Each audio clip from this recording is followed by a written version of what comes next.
Hey everybody, this is Tom from Rocket Restorations, and today we're going to call out a fake car. You know what we're also going to do? Take our kids' Halloween candy. Because you know what? The dad tax is a real thing. Reese's. Okay, I just want to start here and just want to be real clear. Like, we are not trying to crap on the big auction houses here. Yes, they both sold this car. Barrett Jackson sold this car, and Mecum sold this car. But that's not what we're doing here. The point of this video is to point out why this car is fake and real easy stuff to look at on a car like this to tell if it is fake. Yes, these auction houses sold these cars, but I don't really want the comment section to end up being, because what always happens with these is everybody says that Mecum's crooks, Barrett's crooks, whatever. That's not what I'm going for. In fact, in the terms of Barrett Jackson, they've actually done a better job of vetting these cars lately. They've actually learned their lesson from cars like this and have fixed it. I'm not really sure what Mecum does. I'll get more into that later. But this car is absolutely 100% a fake car. These are facts. This is not conjecture. I don't want anybody in the comments going and saying, oh, you're just wrong. Like, no, these are facts. I'm going to lay out the case of why this car is a fake and why it should not be out there on the road. And it is being completely falsely advertised out there. Again, these are 100% facts. There's no conjecture about this. Okay, so when this car first showed up, at least the first time I saw it, was at Barrett Jackson 2015 down in Scottsdale. I was at that Barrett Jackson. I'm pretty sure that's the first one I went to. It's a good time going to Barrett Jackson. It's really good people watching. It's very good people watching. And I remember seeing this car and I looked at it and I just knew it was a fake. It's a 1970 AAR Cuda. But the problem with this car, and the easiest thing to spot, is it is a early build car. So it was built in October. But again, I'll get into that in a second here. We'll go into the details when I show you the fender tag. But let me just say, this car was sold twice. It was sold at Barrett Scottsdale 2015. All right, here's the description from Barrett Jackson. I just want to read this exactly how it is, in case you can't read it right here. Because it's always interesting reading the descriptions of the big auctions, because they don't necessarily fill in the blanks. So you kind of have to read between the lines a little bit. Cell number 470, 1970 Plymouth AAR Cuda. ID number BS23JOB168929. This AAR Cuda went through a very comprehensive restoration completed in 2007, resulting in the car you see here today. Refinished in one of Chrysler's high-impact colors, Panther Pink, this AAR really has the look of the 70s and performance to match.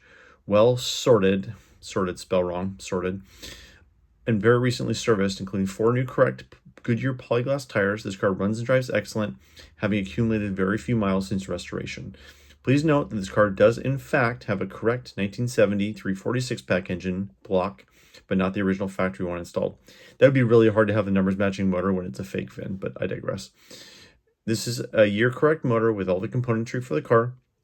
The very stunning and authentic 1970 AAR Cuda, documented by its AAR specific VIN, was restored to a very high-end driver quality, which can be enjoyed exactly as you see it here today. So let me read between the lines a little bit for you. First of all, they never say it's a real Panther Pink car. They say it's high-impact paint. They never say it's original. And when the lawyers go over this stuff, that stuff matters. They do say it has an AR specific VIN, which kind of opens themselves to some liability here.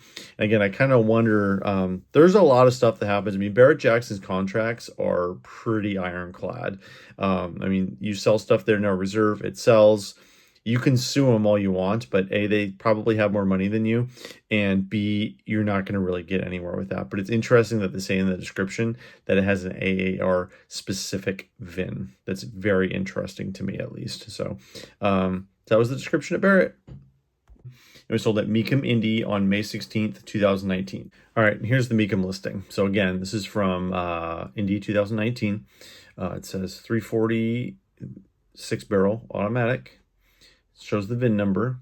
It says correct 346 pack engine, which it probably has a TA engine. And obviously I haven't been able to inspect that. Those engines are unique to those cars. Very expensive, very hard to find.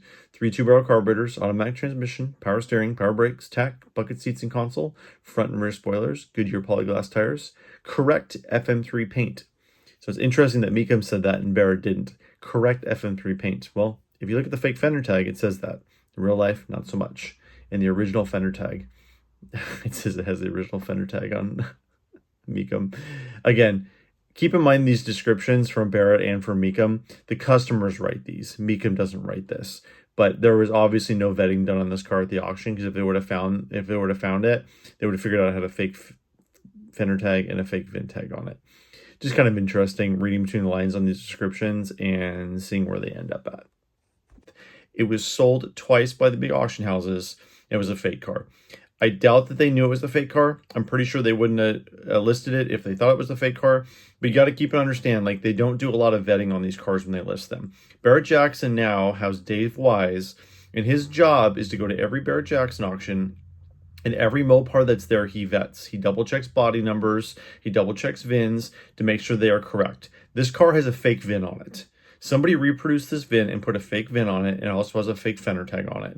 But there's no doubt that this car is not a real 1970 AAR Cuda. Why is it not a real 1970 AAR Cuda? Well, let's get into it.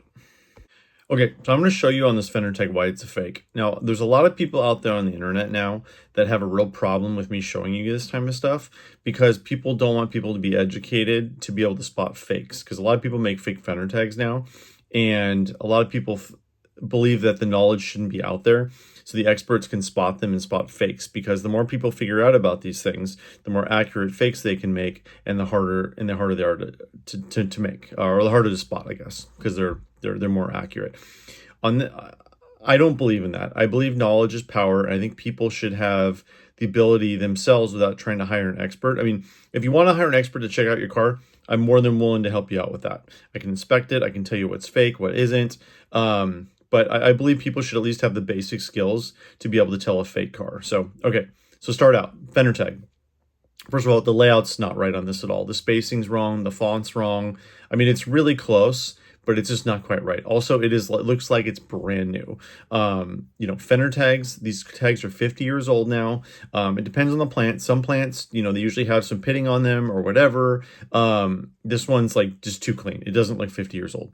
Also, if you'll see in the upper left-hand corner there, when these cars went down the assembly line, what they did is they put one screw on the upper left side and then bent the tag up. And the reason they did that was so they could paint underneath it. There's some plants like Lynch Road, and this is a Hamtramck built car. It was built at Dodge, Main, Hamtramck in Detroit. Lynch Road, they didn't even paint most of their fender tags, and it's actually fairly common on a Lynch Road tag to have them be completely rusted away because they didn't paint.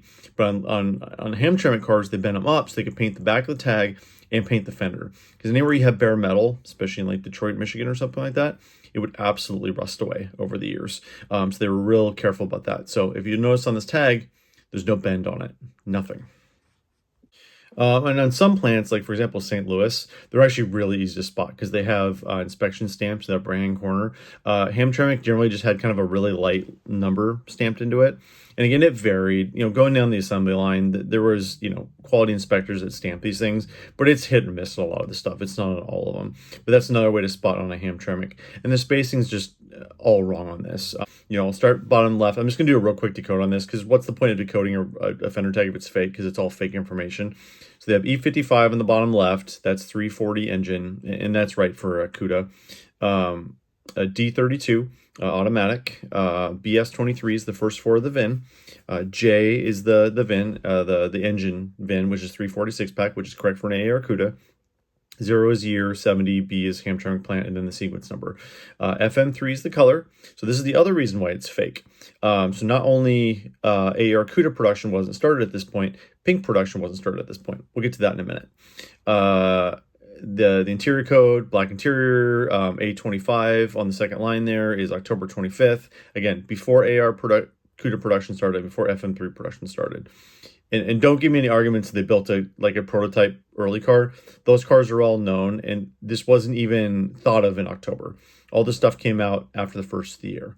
FM3's top color, and then the rest of the codes. They're missing all the... There's a bunch of unique AAR codes that should be on there that aren't on there. It has a V5X on the fender tag. That means vinyl side molding. Every AAR Cuda had stripes, spoilers. There's just so much wrong with this tag. I don't even know where to start out with. But that's kind of where we're going to start here. So that kind of gives you the baseline of a lot of the reasons why this car's not real. I really love these books. Plymouth Color Trim and Selector book for 1970.